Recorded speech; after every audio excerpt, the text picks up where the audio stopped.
আজি আমাৰ through civil defence আমাৰ যিটো চিভিল ডিফেন্স ডিপাৰ্টমেণ্ট আছে যোৰহাটৰ তাৰ থ্ৰু দি আমি এটা ইনিচিয়েটিভ লৈছোঁ। আমাৰ ডেপুটি কণ্ট্ৰলাৰ ভাল এটা ইনিচিয়েটিভ প্লান কৰিছে, যিটো আমাৰ ভোগদৈ নৈৰ পৰিষ্কাৰণৰ ইনিচিয়েটিভ, চাফ চিকুণ কৰাৰ ইনিচিয়েটিভ 10 দিনীয়া এটা কাৰ্যসূচী হাতত লৈছে। আমাৰ চিভিল ডিফেন্স ভলেণ্টিয়াৰ্ছ এৰাউণ্ড 300 মান আছে, তেওঁলোকে ট্ৰেইনড ভলেণ্টিয়াৰ্ছ হয়। পেইড ভলেণ্টিয়াৰ্ছৰ মাজত এৰাউণ্ড 40 ভলেণ্টিয়াৰ্ছ 10 দিনৰ কাৰণে ইয়াতে ভোগদৈ নদীত, যিটো আপুনি ঠিকে কৈছে, Bhogdoi is life line of Jorhat, আৰু ভোগদৈ নৈ চাফ চিকুণ কৰাৰ এটা কাৰ্যসূচী হাতত লৈছে, আজি ষ্টাৰ্ট হৈছে। বহুত ভাল এটা ইনিচিয়েটিভ। মই আশা কৰোঁ যে এই ইনিচিয়েটিভ জৰিয়তে আমাৰ সকলোৱে যোৰহাটৰ ৰাইজ অলপ সচেতন হ'ব, অৱেৰ হ'ব যে ভোগদৈ নৈটো পৰিষ্কাৰ ৰখাৰ আমাৰ সকলোৰে দায়িত্ব। আমি যাতে ৰেগুলাৰ বেচিছত জাবৰ তাতে নেপেলাওঁ আৰু আমি ভোগদৈ নদী চাফ চিকুণ কৰি ৰাখোঁ। আমি এটা আশা কৰিম যে ভোগদৈখন খননৰ কথা বহুত দিনৰ পৰা ওলাই আছে। ভোগদৈখন খুব বাম হৈ গ'ল, মানে ওপৰলৈ ডিপনেছটো কমি গুচি গ'ল। আপোনাৰ সময়তে আমি এনেকুৱা এটা ইনষ্টিটিউট আশা কৰিব পাৰোঁ যে ভোগদৈখন খননৰ কথা, বা টোকলাইখনো ছেইম ডাষ্টবিনে হৈ গৈছে, আৰু এনক্ৰ'চমেণ্ট দুইখনতে বহুত হৈছে। এইটো যিটো আপুনি ড্ৰেজিঙৰ কথা কৈ আছে, এইটো এনেকুৱা ইনিচিয়েটিভ নহয় যিটো আমি একদিনতে শেষ কৰি দিব পাৰোঁ। ড্ৰেজিং অফ এনি ৰিভাৰ এইটো এটা ডাঙৰ ইনিচিয়েটিভ। এইটো কাৰণে আমি গভৰ্ণমেণ্টৰ লগতো ডিছকাশ্যন কৰি আছোঁ, যাতে আমি we can take some kind of initiative here, যাতে আমি ভোগদৈৰ ড্ৰেজিং কৰিব পাৰোঁ। কিন্তু এতিয়া যিহেতু ভাল এটা ষ্টাৰ্টিং আমি পাইছোঁ, চিভিল ডিফেন্স ভলেণ্টিয়াৰ্ছে যিটো চাফ চিকুণ কৰি আছে, এইটো ইনিচিয়েটিভ ষ্টাৰ্টিং মই হেড ষ্টাৰ্ট বুলি ভাবি আশা কৰোঁ যে আমি এনেকুৱা ইনিচিয়েটিভ ল'ব পাৰোঁ যাতে আমি ভোগদৈ নৈটো ৰেগুলাৰলি চাফ চিকুণ ৰাখিব পাৰোঁ। আৰু এইটো যিটো আপুনি কৈছে যে ড্ৰেজিঙৰ এটা তাত দৰকাৰ আছে, এইটো আমি কিবা এটা ইনিচিয়েটিভ পাব। টাউনৰ মাজত টোকলাইটো দেখিছে, মানে মেক্সিমাম মানুহে ড্ৰেইনেজ মানে তাতে জাবৰ জোথৰ পেলাই মানে এইটো একদম ড্ৰেইন, আৰু বহুতে তাতে মানে বাথৰুম লেট্ৰিন চব বনাই দিছে তাৰ ওপৰত। একদম টোকলাইখন অতি ভয়ংকৰ হৈছে। ভোগদৈ আজি আমি এটা ইয়াৰ পৰা এটা আমি এনালিচিছ এটা পাই যাওঁ যে কেনেকুৱা ইছ্যুজ আছে, কি আমাক কৰিব লাগে। ছেইম তেনেকুৱাহে আমি ৰেপ্লিকেট টোকলাই এটা কৰিব পাৰিম। তো প্ৰথম ভোগদৈ এই ইনিচিয়েটিভটো শেষ হোৱাৰ পিছত এটা এনালিচিছ আমি কৰিম যে হোৱাট কাইণ্ড অফ ইছ্যুজ আমি ইয়াতে পাইছোঁ। যিহেতু ভলেণ্টিয়াৰ্ছ নিজে 10 দিন গোটেই দিন ৰাতি 9টাৰ পৰা 3টালৈকে ইয়াত থাকিব, তেওঁলোকে গোটেই ইছ্যুজটো চাব আৰু চাফ চিকুণ কৰিব। তো আমি সেই ছেইম ইনিচিয়েটিভ ৰেপ্লিকেট কৰি টোকলাইটো আমি পিছত লৈ ল'ব পাৰিম। নিশ্চিতভাৱে এটা খুব ভাল কাম হৈছে। কিন্তু ওচৰতে যে আমি দেখিবলৈ পাওঁ যোৰহাটৰ যিটো আচলতে ডাম্পিয়াৰ্ডটো ইয়াতে আছে, আৰু তাৰ পৰা আমি দেখিবলৈ পাইছোঁ এটা উটি আহি পেলাই ইয়াত পৰেহি। গতিকে তাত ডাম্পিং গ্ৰাউণ্ডৰো এটা লেগেচি ৱেষ্ট ট্ৰিটমেণ্টৰ কাম চলি আছে, মই ৰিভিউ কৰিছোঁ। এইটো লেগেচি ৱেষ্টৰ কাম যিটো নেক্সট 4-5 মান্থছত শেষ হৈ যাব। যেতিয়া সেই লেগেচি ৱেষ্ট গোটেই ট্ৰিট হৈ যায়, তেতিয়া আমাৰ সেই ইছ্যুটো নাইকিয়া হৈ যাব। আৰু ওৱান্স দেট লেগেচি ৱেষ্টৰ ইছ্যুটো আমাৰ নাইকিয়া হৈ যায়, তাৰপিছত আমি ইনশ্যোৰ কৰিম যাতে আমাৰ যিটো regular door to door collection আছে জাবৰৰ টাউনৰ পৰা, যাতে আমি ৰেগুলাৰ এইটো solid waste management processing unit লগাই ৰেগুলাৰলি তাতে প্ৰচেছ কৰিব পাৰিম। ভগৱানৰ সদিচ্ছা বুলি ভাবিছোঁ। আমি বহুত সময় ট্ৰাই কৰিছিলোঁ, আমি কৰিব পৰা নাছিলোঁ। কিন্তু এইবাৰ মানে চিভিল ডিফেন্সে নিজে ইনিচিয়েটিভ লৈ পেলাই আমাক আমাৰ লগত যোগাযোগ কৰিলে। মই প্ৰথমতে বৰ গুৰুত্ব দিয়া নাছিলোঁ, চবেই আহে কিন্তু গুচি যায়, কামবিলাক শেষ নহয়গৈ। কিন্তু তেওঁলোকে মোক বহুতখিনি কথা বুজালে। প্ৰায় 200 তেওঁলোকৰ মানুহ আছে যিবিলাকে নদীত নামিব পাৰে, সাঁতুৰিব পাৰে। তেওঁলোকৰ মানুহখিনি তেওঁলোকে ইনভল্ভ কৰাব খুজিছিল ভাল কাম এটাত। নিজেও গভৰ্ণমেণ্টৰ কাম থাকে, কিন্তু তেওঁলোকে ভাল কাম এটাত ল'ব খুজিছিল, আৰু সেইকাৰণে আমি খুব ভাল পালোঁ।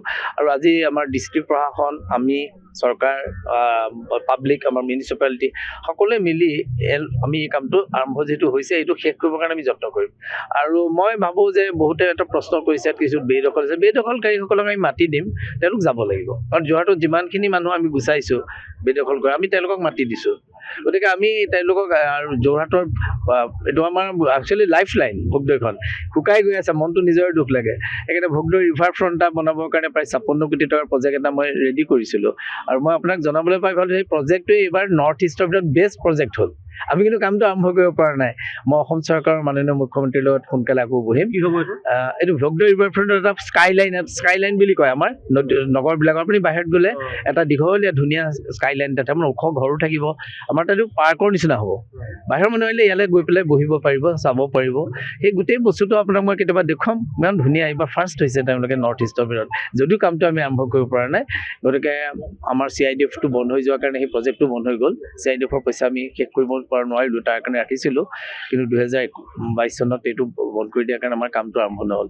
মই মাননীয় মুখ্যমন্ত্ৰীক লগ কৰিম, আৰু পাৰিলে যিহেতু এইটো এটা আমি কৰিছোঁ, এই প্ৰজেক্টটো পুনৰ ৰিভাইভ কৰিবৰ কাৰণে যত্ন কৰিম। এই টোকলাই কথাটো আমি ভাবিছিলোঁ, মই চিভিল ডিফেন্সৰ এটাই কৰাম এতিয়া।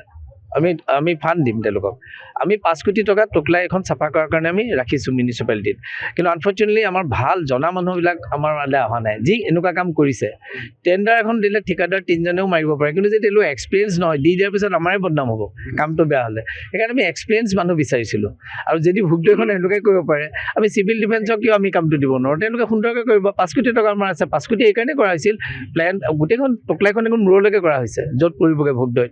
গতিকে গোটেই ভালকৈ প্লেনটো কৰা হৈছিল। সেইকাৰণে টকাখিনি চৰকাৰেও দিছে, মিউনিচিপালিটি পাইছে ফাইনেন্সত, 5th ফাইনেন্স কি কয় 15 ফাইনেন্সত আমাৰ টকা আছে জমা। আমি টেণ্ডাৰ কৰিলোঁ 2বাৰ, আমি উপযুক্ত মানুহ আমি পোৱা নাই। কিন্তু আমি বাকী এইখন আমাৰ যিখন আমাৰ গাৰ্বেজৰ যিটো আছিলে সেইটো আমি মানুহ দিছোঁ, আৰু নতুনকৈ তাত আৰম্ভ হ'ব।